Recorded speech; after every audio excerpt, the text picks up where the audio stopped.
കൊച്ചി നഗരമധ്യത്തിൽ കഴിഞ്ഞ ദിവസമുണ്ടായ തീപിടുത്തത്തിൽ ആക്രിക്കട കത്തിനശിച്ചു.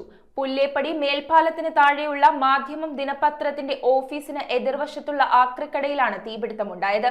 തീ അണയ്ക്കാനുള്ള നാട്ടുകാരുടെ ശ്രമം വിഫലമായപ്പോൾ ഫയർഫോഴ്സ് സ്ഥലത്തെത്തി 2 മണിക്കൂർ നീണ്ട പരിശ്രമത്തിനൊടുവിൽ തീ പൂർണ്ണമായും നിയന്ത്രണ വിധേയമാക്കി. കൊച്ചി നഗരമധ്യത്തിൽ കഴിഞ്ഞ ദിവസമുണ്ടായ തീപിടുത്തം പരിഭ്രാന്തി സൃഷ്ടിച്ചു. പുല്ലേപ്പടി മേൽപ്പാലത്തിന് താഴെയുള്ള മാധ്യമം ദിനപത്രത്തിന്റെ ഓഫീസിന് എതിർവശത്തുള്ള ആക്രിക്കടയിലാണ് വലിയ തോതിൽ തീപിടുത്തമുണ്ടായത്. അസാധാരണമായ നിലയിൽ തീയും പുകയും ഉയരുന്നത് കണ്ട് പരിസരവാസികൾ ചെന്ന് നോക്കിയപ്പോഴേക്കും തീ ആളിപ്പടർന്നിരുന്നു. തീ അണയ്ക്കാനുള്ള നാട്ടുകാരുടെ ശ്രമം വിഫലമായപ്പോൾ ക്ലബ് റോഡ്, ഗാന്ധിനഗർ, തൃപ്പൂണിത്തുറ എന്നിവിടങ്ങളിൽ നിന്നുള്ള ഫയർഫോഴ്സിന്റെ 5 യൂണിറ്റ് സംഭവസ്ഥലത്തെത്തി 2 മണിക്കൂർ നേരത്തെ പരിശ്രമത്തിനൊടുവിലാണ് തീ പൂർണ്ണമായും നിയന്ത്രണ വിധേയമാക്കിയത്. അരൂർ സ്വദേശിയായ ബാവയുടേതാണ് ആക്രിക്കട. കടയുടെ ഭൂരിഭാഗവും കത്തിനശിച്ചു. വിവരമറിഞ്ഞെത്തിയ കടയുടമ ദൃശ്യങ്ങൾ കണ്ട് കുഴഞ്ഞു വീണു. അനേകം കെട്ടിടങ്ങളാൽ ചുറ്റപ്പെട്ട സ്ഥലത്ത് ഫയർഫോഴ്സിന്റെ സംയോജിതമായ ഇടപെടൽ വലിയ ദുരന്തം ഒഴിവാക്കി. സമീപമുള്ള PKM ലോഡ്ജിനു കേടുപാടുകൾ സംഭവിച്ചിട്ടുണ്ട്. തീ പടരുന്നത് കണ്ട് ലോഡ്ജിലുള്ളവർ ഇറങ്ങിയോടിയതിനാൽ